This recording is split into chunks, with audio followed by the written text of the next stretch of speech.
Welcome to Glass of Bubbly. Today we're exploring Cantina Rotaliana. Yes, you seem to question the Rotaliana a bit there. No. But certainly good pronunciation, don't worry about that. Trento Dock? Trento Dock, yes. I'm going to go pop. Created in 1931. Yeah, 1931, so a decent old age there, coming up to their centenary, not that far away. I wonder what plans they've got. I'm sure it involves a few bubbles. So Trento Dock, up in the northern part of Italy, in amongst the Dolomites, a really fine area for wine tourism. If ever you want to go and visit a place in Italy, it's one of the special locations. And the vineyards are obviously at a relatively high altitude, obviously, because that's the area. But really beautiful vineyards up there, and a beautiful town Trento it is to visit. And we're doing, first of all, the Extra Brut label. So we're going to give this Extra Brut a go. Do you know what this one? Yes, there was a silver medal in the Tropical Burst category at the Glass of Bubbly Awards. Surprisingly, you think Extra Brut, we're not going to get too much expression of, say, silky or creamy kind of characters. I've got like creamy mango and a little bit of citrus. Yeah, I also get some touch dried pineapple. Not fully dried, but just touch dried.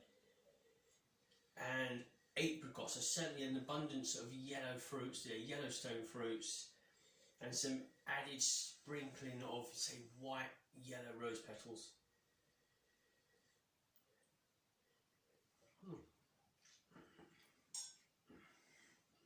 Yeah, dry, low sugar, but nonetheless quite fruity, very mouth-watering.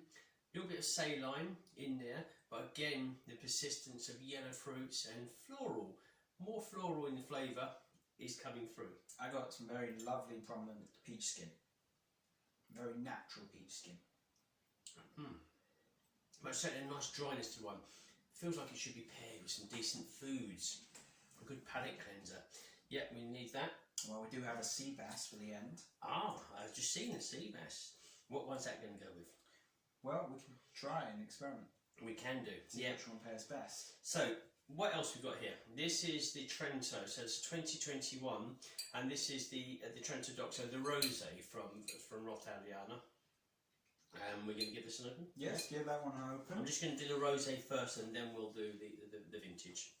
And the Rosé was a gold medal in the first date category at Glass of Bubbly Awards. First date category. Here we go. It was actually Cantina Rotaliana got its name in 1968 thanks to a merger. Okay. Do you know who the merger was with? Yes, it's a longer name. Thanks for that, he says. So Cantina was originally called Cantina Cooperative di Mozolombardo, and then the winery joined with Società Enologica Rotaliana. Sounds good. Very nice accent there. You're getting the accent there, which is good. So the combination of the two to give us this winery here, of which we're now going to do the rosé. Did you say the first date? First date was gold first date. Gold medal first date. A lovely warm rosé colour into this wine. Orange tint as well. Orange kind of peel. Orange floral. Blood orange, yeah. Definitely got that kind of texture, that kind of expression, but you've also got a silky element to it as well. I can feel like a silky, yeasty character on the nose. I also still get a touch of peach and a little bit of apricot. I'll go with the peach as well.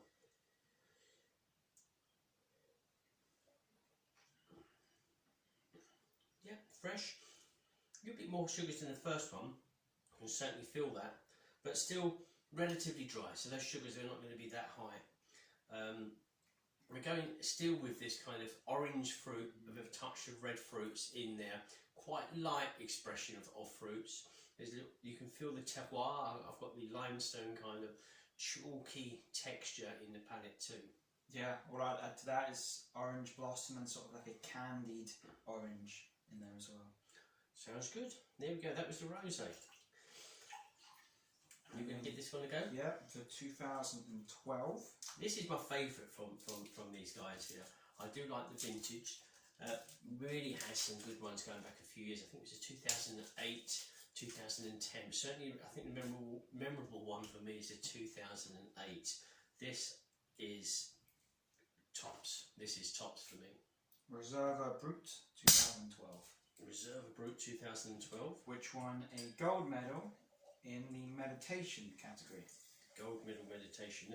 From my memories of this, it was very champagne style and very yeasty, so plenty of yeast contact, and we've got the yellow fruits, and we've got the pastry, and we've got the croissant and the baked cakes, all the loveliness in here. Let's just see if I get that. Yeah. You've got it. You've probably already done the tasting notes. Those words right there. And this is like a, Trento Dock in its own right is a wonderful region, but we do compare, don't we? And for me, this is a very high standard vintage champagne. On the nose is lovely. I need more bubbles in this glass to really get it going. The touch lighter than a typical champagne. You feel that? Yeah. Would be. It's more. It feels more welcoming, more open. I can imagine just sitting with a nice lake in front, in a open terrace in Italy. Wow. Well, Oliver's painted a very nice picture. Well, in the morning with croissants just been brought out, we've got some nice croissants on the aroma as well. Croissant and vintage kind of Trento Dock there in Italy, not bad.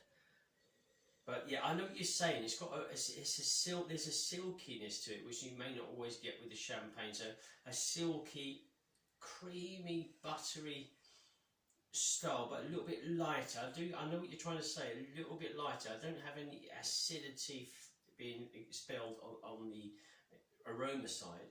Certainly yellow stones, apricot, dried apricot, peach, maybe edging towards mango, but plenty of pastry notes in there, buttered croissant especially. It is a smooth and rounded and relaxed aroma, so definitely on the aroma and meditation. Calming, isn't it? Meditation is a great category for it.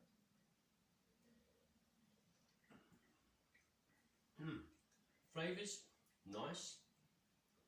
As fruity as these wines were as well, but with a little bit more elegance and depth, I feel. I think this can do a little bit longer to express itself even more, but we've got lovely buttery notes. We've got from croissant, from cakes to apricot, dried apricot, but quite light, nice and relaxing. To have on its own, I don't know whether or not this would, maybe we've paired this with foods in the past, but we're certainly going to do that now. But this is a lovely big bold glass, would give us an opportunity to sit back and enjoy this wine. And it's really, really tops. For me, the texture is very much like squirty cream, but if it had a flavour of peach. And sort of apricot as well. We've got a tiny bit of dryness in there, so maybe we've got like peach skin or apricot skin, just to give it a little bit of a dry kind of almost tannin style texture in the palate. But that's wonderful. That really is tops. Yeah, really. A well-deserved gold. Now, what should we do? The sea bass that you cooked earlier. Yeah, salt, pepper and some herbs on a bed of cucumber. Very nice. I'm just going to pour a touch more of this in here, and I'm going to pair it with this vintage 12. I want to do the same. I want to see how this works. Put that here.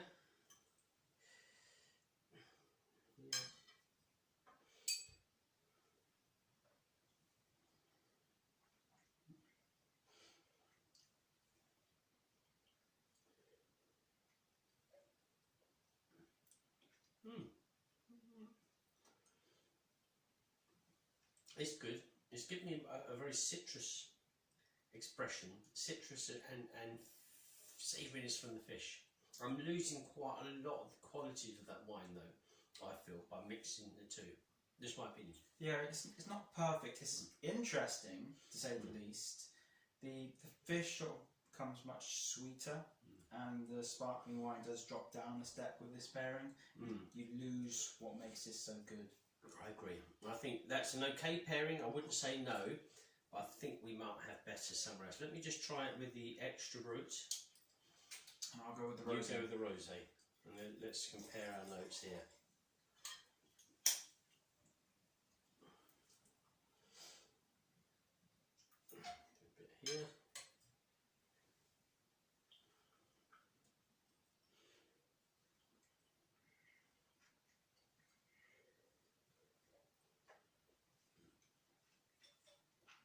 For me, just better. It cleanses the palate vigorously so. It leaves a good expression of the wine. And in mid-palate and now towards the close, I'm getting that savouriness from the fish, but without any oily textures at all. And a little bit of expression from the herbs. That's a better balance for me. For me, it was like 70% sparkling wine with, I felt like orange / red berries coming through, putting the fish down to sort of 30% in the palate. And it sort of stayed similar throughout. I feel like the sparkling wine was a bit too on top.